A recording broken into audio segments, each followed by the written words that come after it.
모처럼 오늘 또 영광스러운 교회 와서 은혜도 받고 또 성도의 교제를 이렇게 갖게 하시니 참 감사합니다. 특별히 또 아프리카에서도 더 멀리 떨어져 있는 마다가스카르 분들을 모시고 와서 교제하게 된 것 감사하고, 여러분들이 또 기도하면서 성령님의 인도를 따르는 저희들이 되기를 바랍니다.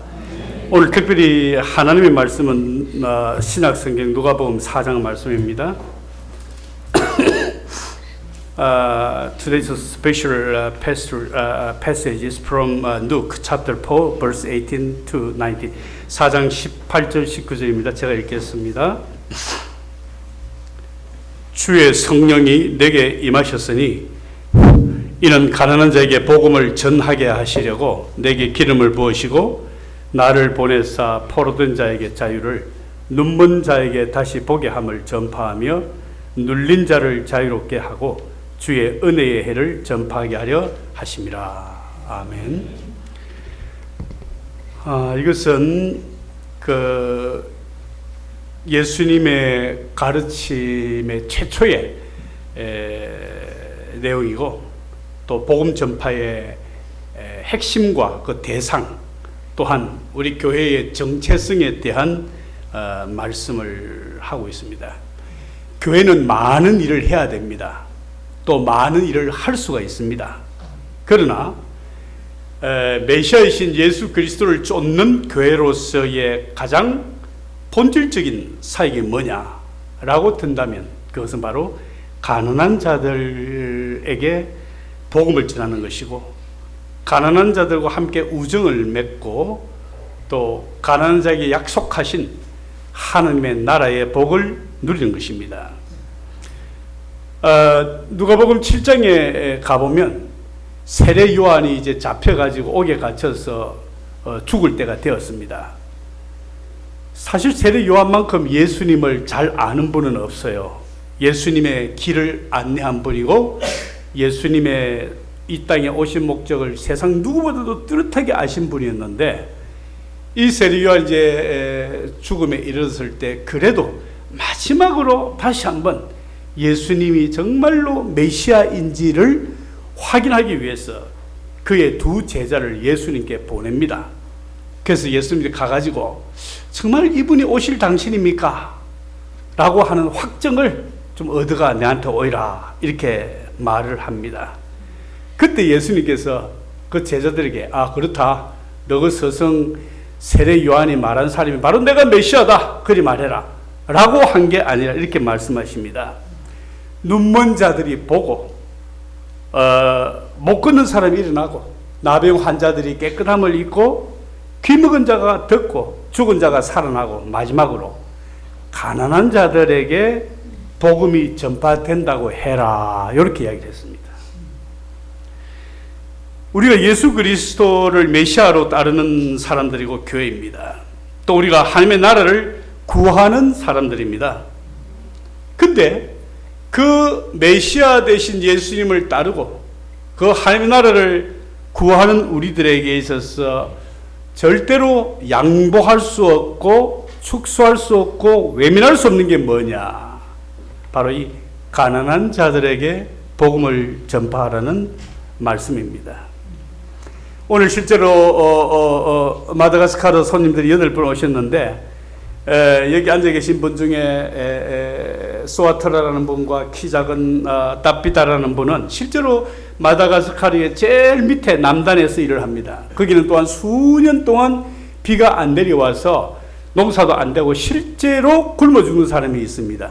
이런 곳에 이분이 들어가서 6년 동안에 말라리아로 죽어가는 사람을 퇴치하고, 또 영양이 없어서 쓰러져가는 사람들에게 염소를 분양해서 또 살려내고, 또 글자를 모르는 사람에게 문명 퇴치를 하는 많은 지역 사회에서 노력을 이렇게 하고 있기도 합니다.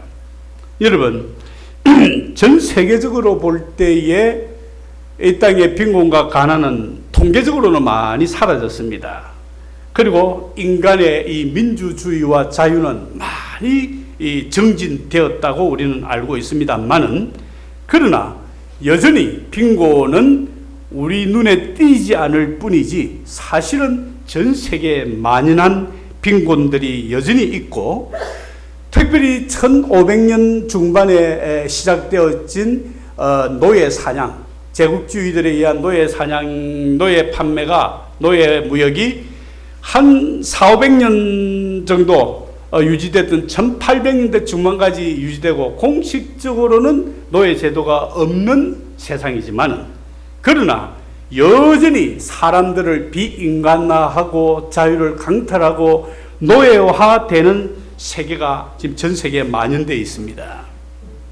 옛날에는 우리가 걸어다니기도 하고 좀 자전거도 탔고 좀 살만하니까 자동차를 타고 다니는 이런 발전, 근대화를 경험했지만은, 사실은 우리의 이 빈곤은 조금 옷만 바꿔 입었다 뿐이지 여전히 많은 사람이 가난과 빈곤과 고통에 젖어서 살고, 다시 말하면 우리의 빈곤도 근대화된 그런 형태일 뿐이라는 것입니다. 인간이 겪는 본질적인 고통, 가난은 저는 결코 경감되지 아니했다라고 봅니다.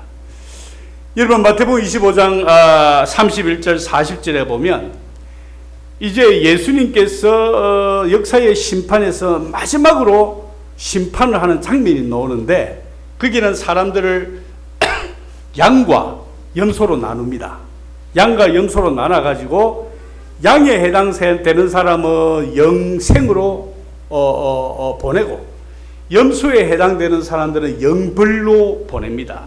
그런데 양에 해당되는 사람들은 6가지 삶을 자기도 모르는 사이에 했던 사람을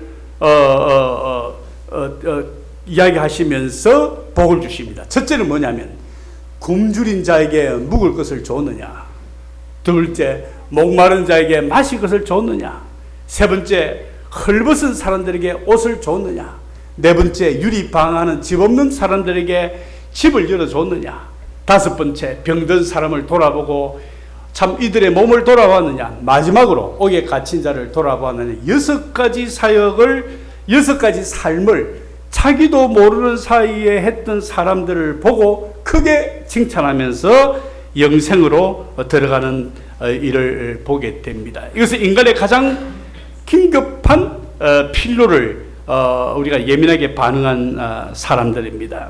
그래서 저는 우리 교회가 물론 많은 일을 해야 되겠지만은 바로 이러한 가난에 처한 사람들, 6종류의 사람들을 집중적으로 교회가 섬기는 것이, 첫째는 우리의 믿음과 우리의 장래를 위해서 유익하다, 이렇게 봅니다.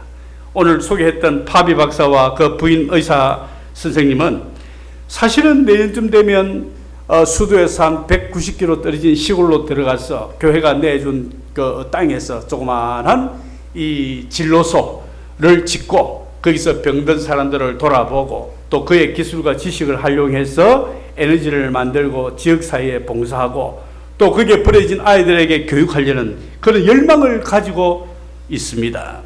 여러분, 사실은 우리는 모든 게 풍족합니다.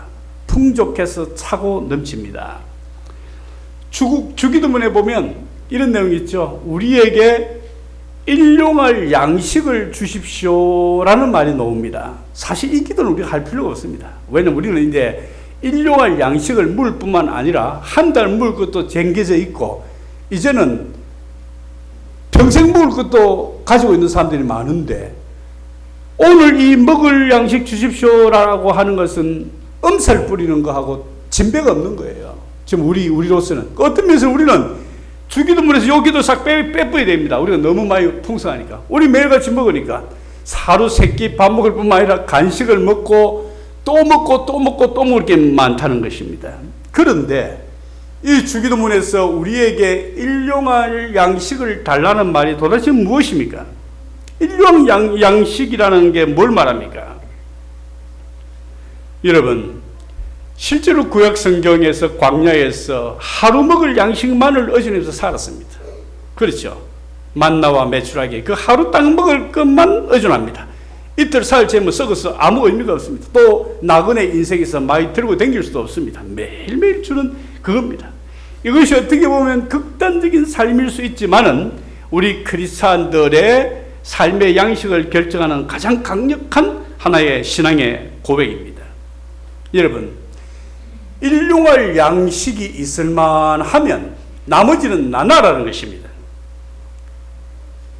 물론 일용할 양식도 없는 사람들도 있죠. 그 사람들이 일용할 양식을 채우기 위해서 애를 써야 되죠. 예를 들면 한 달에 100만 원 정도 가지고 우리 식구 일용할 양식을 그런 대로 다 채울 수 있다. 그런데 월급이 200만 원이에요. 그러면 100만 원은 나눠라는 거예요. 만약 1억을 번다면 9,900만 원을 나눠라는 거예요. 근데 우리 그리 안 합니다. 또 다른 데 막 씁니다. 우리의 필요를 우리는 확장해 나갑니다. 그게 행복이라고 생각합니다. 그래서 성경은 그렇게 가르치지 않습니다. 우리로서는 일용할 양식이면 충분하다. 나머지는 나누어라. 가난한 자들에게 나누라고 합니다. 만약에 올해라도 전 세계 기독교인들이 이런 정신을 가지고 나누기 시작하면 한 방에 전 인류의 빈곤이 없어질 수 있습니다. 그런데 크리스찬들이 나누지 않습니다. 교회가 절대로 나누지 않습니다. 그러니까 이 일용할 양식이라는 기도는 끊임없이 우리가 할 수밖에 없는 것입니다. 그런데 누가 합니까? 우리에게 일용할 양식입니다. 내게 아니고. 내가 먹고 살만하면 우리 가족들을 미기 살리고, 우리 가까운 이웃들을 미기 살리고, 우리 민족 미기 살리고, 마다가스카르와 더 가난한 나라 전체를 우리라고 표현할 수 있는 것입니다. 우리 모두가 골고루 먹어야 된다는 것입니다. 여러분, 한자 말에 평화라는 말이 있습니다. 평화라는 말은 평평할 평자에다가 벼화자에다가 이 구자입니다. 쉽게 말하면 이 나랑 쌀을 입에 골고루 나눠 먹을 때 그게 최초의 평화가 시작된다는 것입니다. 그래서 이게 굶주린 사람이 있는 한 아직 평화가 도래하지 않은 것입니다. 그래서 성경은 굉장히 구체적인 평화, 구체적인 복음을 말하고 있습니다. 우리가 복음을 전한다고 하면서 굶주리고 고통하는 사람들이 있다. 그건 아직 복음이 전파된 것이 아닙니다. 복음이 실현된 것이 아닙니다. 그래서 여러분들이 이 영광스러운 교회들이 이런 일용할 양식의 열정이 퍼져나가기를 바랍니다. 퍼져나가기를 바랍니다. 여러분, 성령받은 사람, 성령받은 교회들은 1차적으로 가난한 자들에게 복음을 전파합니다.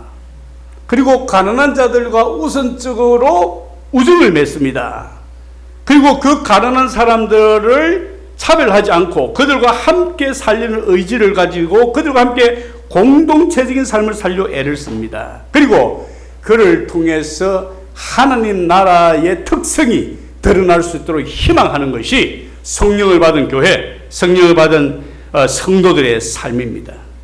성령과 함께하는 삶이라는 것은 물론 예언하고 방언하고 치유가 일어나고 귀신을 쫓는 은사들도 동반되어지지만은 무엇보다 성령과 함께하는 삶이라는 것은 가난하고 고통받는 사람들을 섬기되 자원하고 기쁨으로 그것도 인내하면서 나아가는 그런 길이라는 것입니다.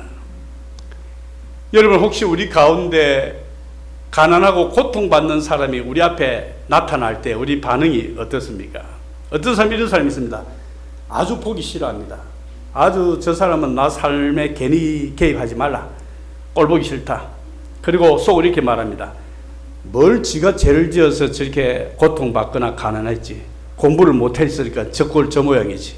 이런 식의 정죄와 판단을 하면서 그 가난하고 고통받는 사람을 아예 내쳐버립니다. 두 번째 사람은 양심의 가책을 느낍니다. 그래서 조금 가까이 다가갑니다. 다가가서 뭔가 우선 호주머니 털어서 조금이라도 내고 뭐라도 조금 이렇게 뭐라도 줍니다. 그러면서 자기의 흔들리는 양심을 조금 무마하는 사람들이 있습니다. 세 번째 사람들은 그런 사람들에게 좀 더 다가가가지고 이야기를 걸어봅니다.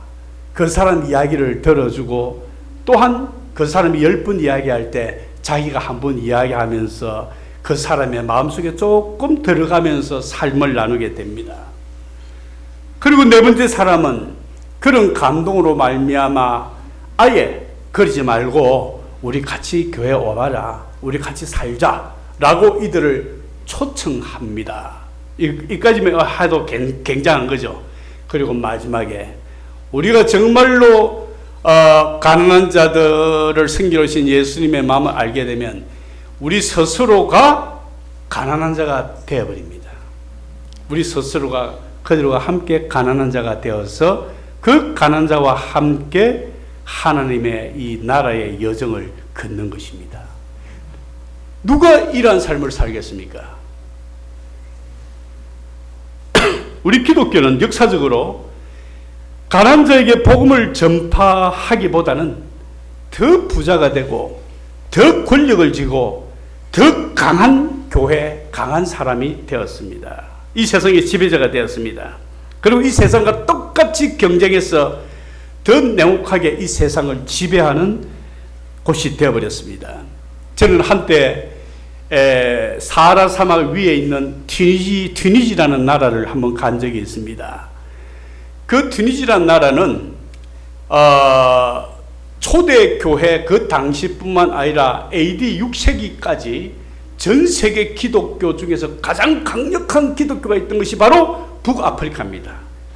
튀니지, 알제리 뭐 이런 데 있죠, 그죠? 그 강력한 기독교가 있었던 곳입니다. 그게 바로 어거스틴과 유명한 교부인 터툴리안 같은 사람들의 본 고향이 바로 거기입니다. 북아프리카 그만큼 기독교의 강세가 있었던 곳입니다. 그런데 어떤 줄 아십니까? 바로 6세기 무렵에 불과 한 500명도 안 되는 무슬림들이 그게 왔습니다. 전쟁을 한 것도 아닙니다. 그 당시 그 지역 토착민들 다 명목적인 크리스찬들이었죠. 이렇게 제안합니다.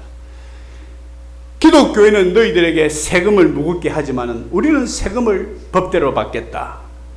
기독교회는 너희들에게 잘 살라고 농사 사는데 물도 대주지가 안 했지만 우리는 수로를 파주겠다. 이렇게 조건을 겁니다. 그리고 이런 이슬람 혁명을 통해서 조만간에 북아프리카 전역이 무슬림 이슬람화가 되어버립니다. 여러분,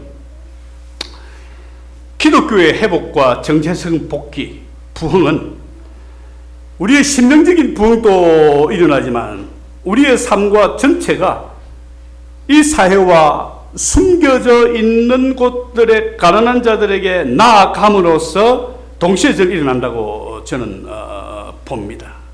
저희 민들레 공동체는 사실은 농촌에 버려진 사람들을 찾고 교회 없는 오지에 복음을 전하다가 동시에 가난하고 버려진 사람을 이렇게 좀 데리고 사는 역사를 가졌고, 그걸로 말미암아 아시아 쪽에 특별히 농촌 선교, 어려운 사람들을 선교하는 세월들을 오래오래 경험했습니다.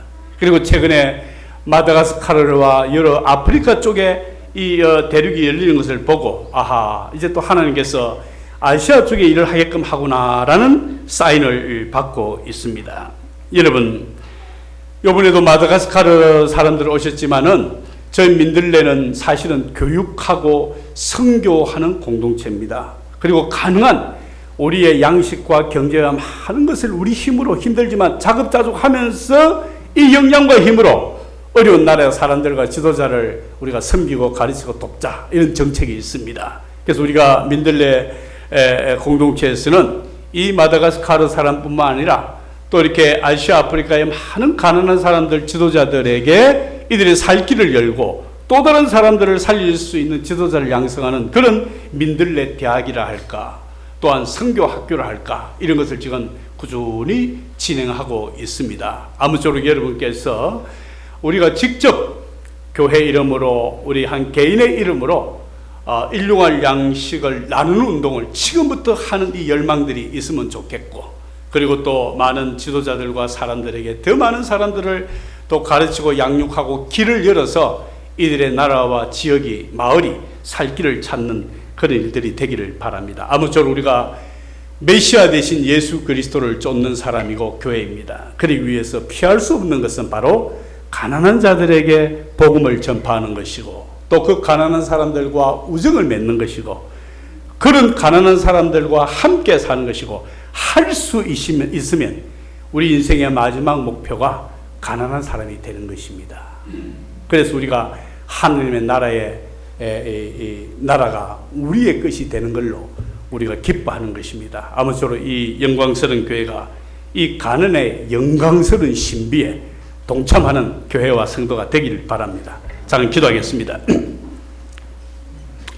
사랑하는 예수님, 오늘 잠시 잠깐 또한 가난한 자들에게 복음을 전파로 오신 우리 예수님의 말씀을 살펴보았고, 또 성경에서 나타나 있는 가난한 자들과 함께 살라는 주의 권고를 우리가 다시 생각해 보았습니다. 주님 감사합니다. 우리가 감히 받기에 힘든 말씀들이지만은 우리가 이거보다 더한 하느님의 나라를 구하는 사람들입니다. 이 땅에서 주를 신실하게 쫓는 제자들이 되게 도와주시고, 또한 가난한 자에게 복음을 전파하신 주님과 그 제자들의 뒤를 따라서 우리가 나아갈 수 있도록 도와주시기를 빌고 소원을 드립니다. 비옵건대 이 영광스러운 교회에 주님께서 하시려는 말씀, 주님의 또 다른 남은 소명들을 일깨워 주시고 보여주셔서 목사님과 우리 모든 식구들이 주의 뜻을 행하는 것이 큰 기쁨이 되는 그런 교회가 되게 도와주시기를 바랍니다. 감사와 찬양을 드립니다. 예수 그리스도 이름으로 구하옵나이다. 아멘. 아멘.